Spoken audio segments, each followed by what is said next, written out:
Listo, perfecto. Tenemos entonces con nosotros a la señora Paola Pavón, actual prefecta de Pichincha y candidata a la reelección. Señora Pavón, bienvenida, muchísimas gracias. La radio de los ecuatorianos en el exterior, Ecoexterior, le da la bienvenida y le agradecemos por darnos estos minutos sabiendo que su agenda se encuentra bastante complicada en estos días. Muchísimas gracias, Javier. Gracias, Pablo. Más bien, mi gratitud por este espacio, más aún en estos momentos en que queremos dar a conocer nuestra propuesta para esta Pichincha Invencible, para este renacimiento de Quito. Muchas gracias, Pablo. Tienes la palabra. Muchas gracias, señora Paola Pavón, por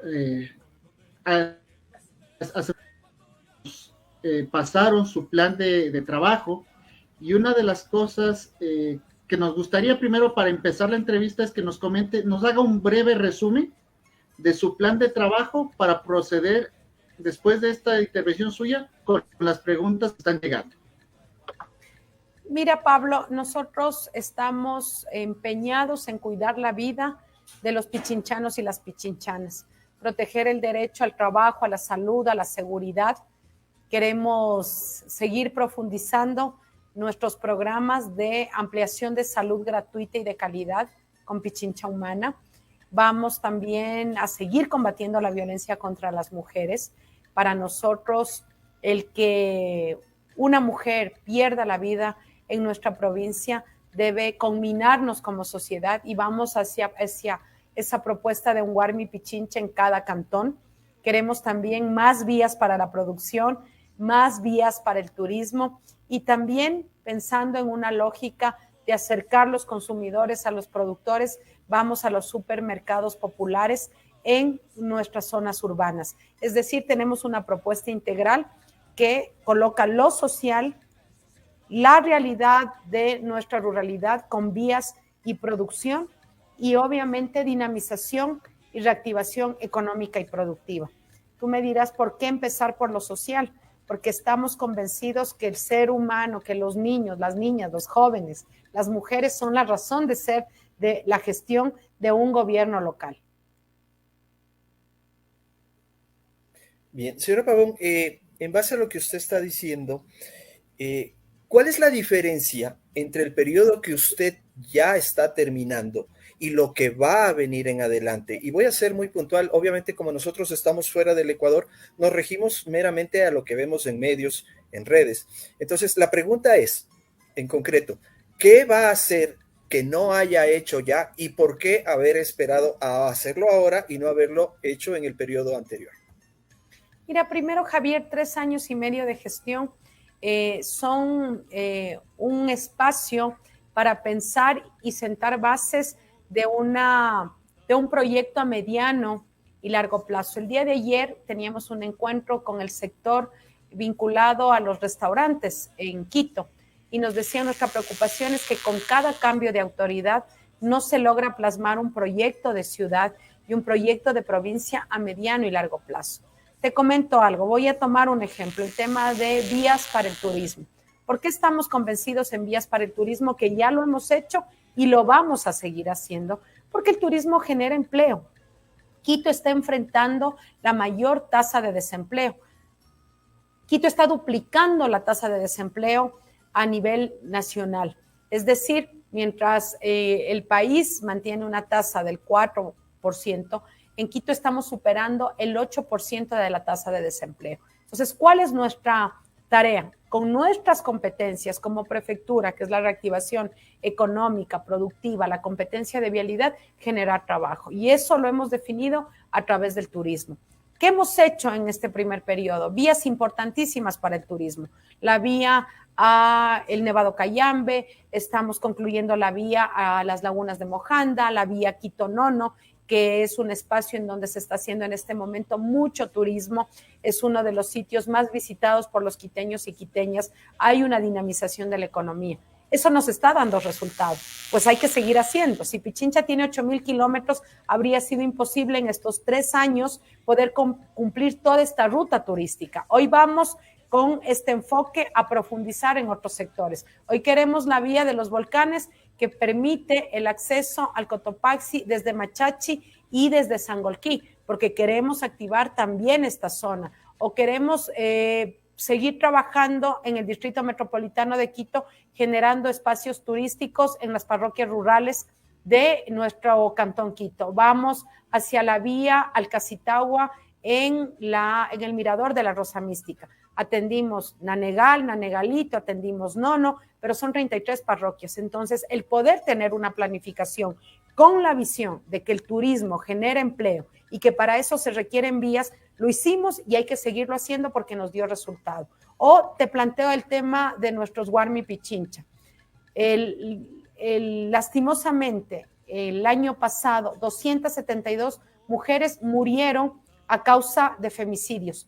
272 mujeres murieron en todo el país. Mientras la tasa de femicidios aumenta en el país, en Pichincha, del 2021 al 2022, hemos reducido la tasa de femicidios. Eso significa que si tú haces política pública con recursos, tienes claridad de lo que hay que hacer, articulas a la empresa privada, a la sociedad civil, a las organizaciones de mujeres, vas a tener resultados. Si Guarmi Pichincha nos dio resultados, construimos 6, ahora ¿cuál es la demanda? La demanda es 1 por cantón.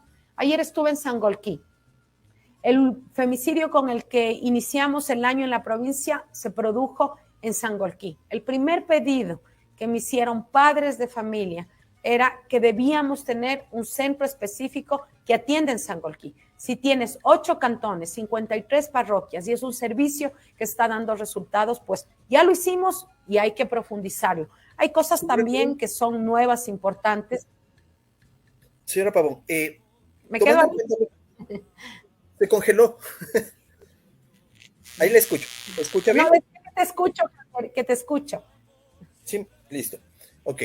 En base a lo que usted está diciendo sobre el tema de los Guarmi, el presupuesto, vamos a hablar un poquito de presupuestos. Y justamente ayer un candidato, en este caso el candidato Andrés Castillo, habló sobre presupuestos. Está muy de moda este tema de la radio Pichincha. Yo me voy a enfocar en esos 2 puntos principalmente. ¿Cuál es la función? O sea, a ver, el presupuesto, según el candidato Castillo, para la promoción de los derechos de las mujeres es $94,000, de los cuales, o más bien, y para que Radio Pichincha pueda trabajar, estamos hablando de $1,270,000.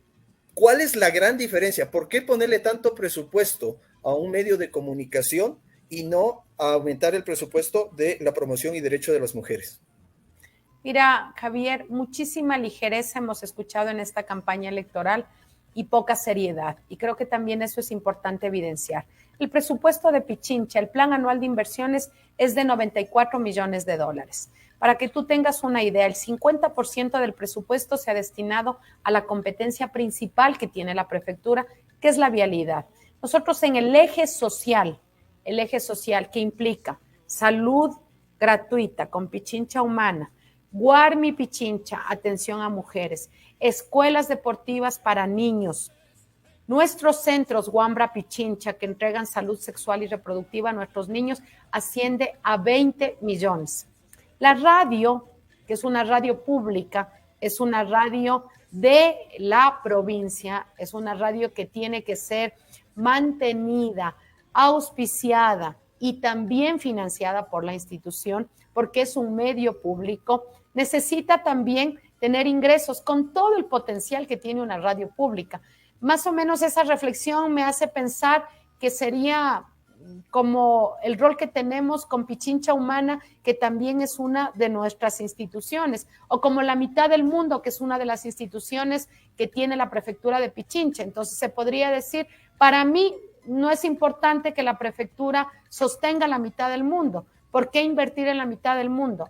La prefectura tiene 4 empresas públicas, tiene Pichincha Comunicaciones, tiene la empresa Mitad del Mundo, tiene Hidroequinoccio, que es una parte que maneja el tema vial, y además tiene Pichincha Humana. Entonces, ¿por qué Radio Pichincha? Porque lo que les interesa es generar polémica a través de un medio de comunicación que además, te digo con mucho orgullo, un medio de comunicación que en estos 3 años y medio de gestión ha crecido muchísimo, porque hemos estado pendientes.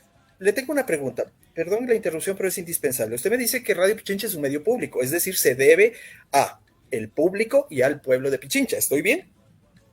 Sí. Si esto es así, los medios que utiliza Radio Pichincha para comunicar la función de la prefectura y de la misma radio incluye sus redes sociales. ¿Por qué si la Radio Pichincha es un medio público, un medio de información, es el primer medio en porcentaje de bloqueo para las personas que están en contacto con ellos? Es cierto, los atacan, pero no debería ser que en el momento en que bloquean a un ciudadano están limitando su capacidad de conocer el fondo para el que está creado la Radio Pichincha? Mira, no conozco la dinámica de cómo se manejan las cuentas de la radio. Lo que me planteas, Javier, es una alerta, revisaré, pero te quiero decir algo. A veces parecería que el programa de opinión en la mañana es lo que determina la radio. Mira, quiero comentarte que la radio Pichincha es la única radio que permite, por ejemplo, que las 53 parroquias rurales den a conocer su realidad, su situación. Por lo tanto, es una radio que está al servicio de las 53 parroquias rurales. O, por ejemplo, en este momento es la única radio que está funcionando en el noroccidente de Pichincha. Ningún medio privado ha considerado que Puerto Quito, que Pedro Vicente Maldonado, que San Miguel de los Bancos sea un mercado atractivo, porque una radio privada, que es un negocio privado, busca lucro. Si no hay quien te paute, a ti no te interesa informar lo que está pasando en este sector de la provincia. Al ser una radio pública, tu obligación es que lo que pasa en esos sectores se pueda comunicar. Entonces, la politización de algunos actores políticos respecto del rol de algunos, porque son algunos de los programas, hay una parrilla enorme. Tienes música, tienes arte, tienes cultura, tienes política de mujeres, tienes política intercultural, tienes política rural, tienes gastronomía que se habla desde la radio. Estigmatizar un medio de comunicación que además te puedo decir algo, Javier, con orgullo, en este momento es la radio, sobre todo en el horario de la mañana, que tiene mayor visualización, más que cualquier medio de comunicación digital. Justamente por eso preocupa mucho, y lo digo, ¿por qué? Porque a partir de eso me he puesto a revisar. ¿Cómo es posible, y dígame usted qué es lo que sucede, si es un medio público, se deben y se rigen a la institución que usted comanda? ¿Cómo es posible Javier, que sus caras visibles... Javier, permítame terminar. Javier, estás equivocado. Luego me corrige, déjeme terminar mi idea para no perderme. ¿Cómo es posible que las personas visibles, en este caso, los señores Moncayo y Orlando Pérez, por ejemplo, se dediquen a atacar, insultar a personas que no están de acuerdo? Está bien que puedan responder y están en todo el derecho, nadie se debe quedar callado. Pero ¿por qué unas personas tan visibles se convierten en actores políticos tomando posiciones sectarias, básicamente porque están hablando inclusive de personas, de honras, de tildando, o sea, me llama la atención y quisiera que usted me aclare porque puedo estar equivocado. Estás equivocado, Javier. Primero, yo no comando la radio. Una radio pública, al igual que un medio público, tiene una línea editorial que no está comandada por una autoridad política. Primera aclaración. Segundo, es un espacio absolutamente plural, es algo que cuida muchísimo la línea editorial. Tú vas a tener actores de distintos sectores sociales y políticos que participan. Yo te invitaría a que hagas una revisión de la parrilla de entrevistados para que puedas tener certeza de este comentario. Y si hay algo que cuidamos muchísimo en la radio pública es no atacar y no adjetivar, porque son elementos que no permiten ir hacia una comunicación objetiva. Posiblemente no te gustan los periodistas de la mañana, los compañeros que tú has mencionado, como a mí no me podrá gustar algún periodista que también tiene una forma de hacer comunicación que no es de mi agrado, pero eso no significa que tenga que descalificar al medio por esta circunstancia.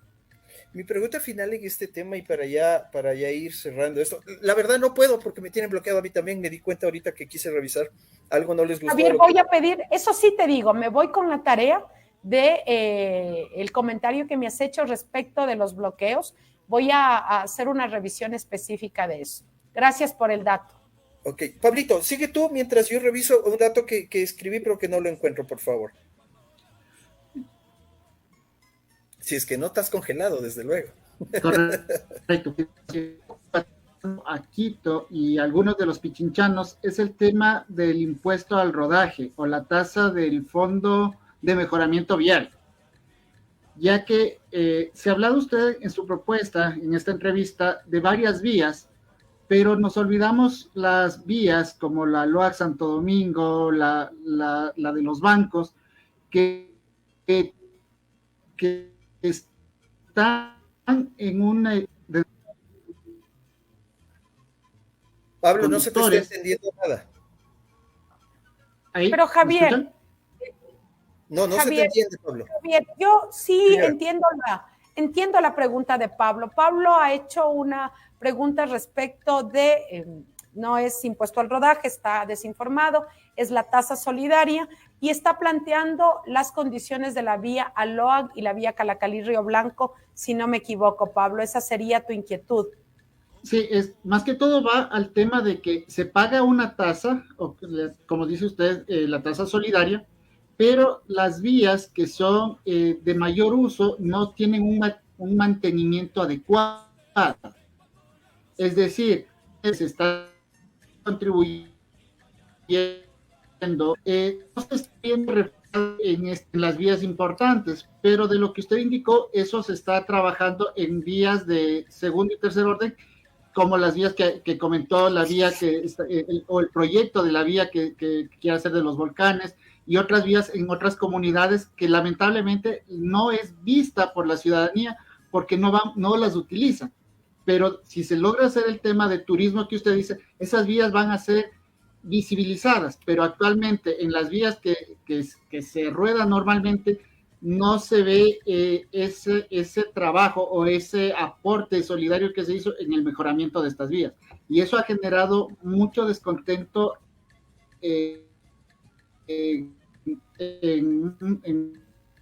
varios sectores. Contésteme, señora Pavón, porque la verdad yo no le estoy entendiendo, no sé si usted le entendió. Yo lo entiendo, no te preocupes, Javier. Yo tengo la posibilidad de poder comprender hacia dónde Pablo lleva su inquietud. Por favor. A ver, primero te quiero señalar algo, Pablo. Me parece que en el caso de la vía Aloag Unión del Toachi estás desinformado y entiendo que no tienen la posibilidad de visitar permanentemente. La vía está en óptimas condiciones. Estamos muy contentos con el trabajo de la Aloag Unión del Toachi. De hecho, ahora a propósito del debate y como se repite, sin siquiera conocer, la vía está mal, muchísima gente nos ha llamado a decir, no, la vía está bien, gracias, porque la vía está funcionando. Desde enero del año anterior que nosotros asumimos nuevamente, después de la aprobación del Ministerio de Obras Públicas,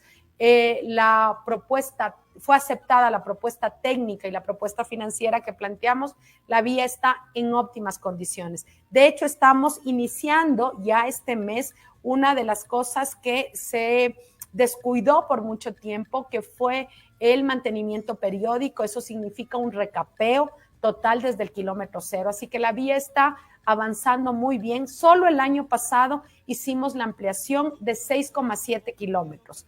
La vía Calacalí-Río Blanco que señalas es una vía que en efecto tiene otras condiciones y otra situación. Primero, un número bajísimo de cara a los 12,000 vehículos de la Aloag. En la Calacalí te transitan haciendo un gran esfuerzo entre 2,500, 2,800 vehículos diarios. Por eso también la propuesta ligera que hemos escuchado de la ampliación de la vía técnicamente no es sostenible y no es factible. Hemos tenido dos experiencias difíciles con la Calacalí-Río Blanco. Los dos aliados estratégicos para la reactivación de esa vía nos han dejado precisamente al no ser un tema rentable. El momento en que miran que no va a ser rentable económicamente porque solamente 2,800 vehículos pasan, nos han dicho, nos quedamos hasta aquí, no, muchas gracias. Hemos tenido que suspender 2 contratos el uno unilateralmente con Equitesa y el otro hemos hecho por mutuo acuerdo con la empresa Sudinco y ahora estamos asumiendo directamente nosotros. Tú dirás, ¿por qué hasta ahora? ¿Por qué? Porque intentamos 2 veces con aliado privado y recién en noviembre del año pasado el Banco del Estado nos asignó 9 millones de dólares, hemos conseguido un crédito de 9 millones de dólares para intervenir los kilómetros que están más afectados, porque además esta vía tiene una característica, es la más grande, son 157 kilómetros. Compara, la LOAC tiene 72 kilómetros y te transitan 12,000 vehículos. La Calacalí-Río Blanco son 157 kilómetros y te pasan solamente 2,500, 2,800 vehículos. Vamos a hacer una primera intervención de la tercera parte, que son 46 kilómetros los más afectados, desde Calacalí hasta aproximadamente Santadeo. Estamos en plena contratación. Te digo, los recursos nos llegaron a finales de noviembre, después de que estuvimos más de 6 meses tratando de conseguir los recursos. Así que, en efecto, hay que seguir trabajando. Pero yo le quiero aclarar algo ahí a Pablo, Javier, que es importante y te pido un minuto más.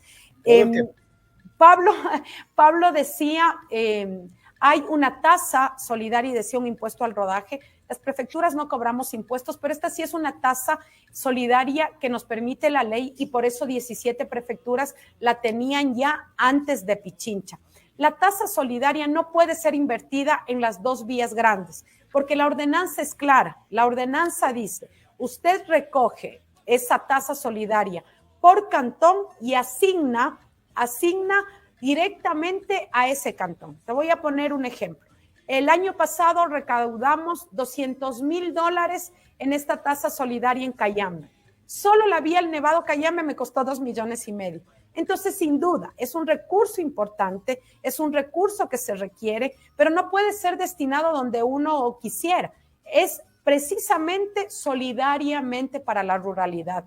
Cuando te llega un tomate, te llega una lechuga, te llega una papa a tu mesa, es porque hay unos campesinos que están trabajando. La movilidad no solamente está pensada en qué carros transitan y si debería servirse en esas vías que son las más transitadas, para que nuestras urbes, para que llegue la lechuga, el tomate, los alimentos, hay unos campesinos que están haciendo un gran esfuerzo. Y mi tarea como prefecta de Pichincha es cuidar que esa vialidad rural, que esos caminos que permiten que los consumidores puedan acceder a productos de calidad, sanos, también lleguen a sus mesas. Es una de las competencias que tiene la prefectura. Pavón, sabemos que usted está súper complicada de tiempo y queremos respetar eso. Se quedan muchas preguntas, la verdad, sobre seguridad. Por ejemplo, si usted está con el tiempo, pues nos encantaría que nos cuente un poquito sobre la seguridad puntualmente. Y en mi caso, yo sí quisiera preguntarle por qué este tema de la Pichincha humana y qué tiene que ver con la famosa Colombia humana del hoy presidente Petro, de ingrata recordación para quienes vivimos acá. Mira, Javier, primero señalarte que la seguridad la estamos mirando desde una lógica integral. Hemos colocado un primer componente que tiene que ver con la recuperación de espacios públicos.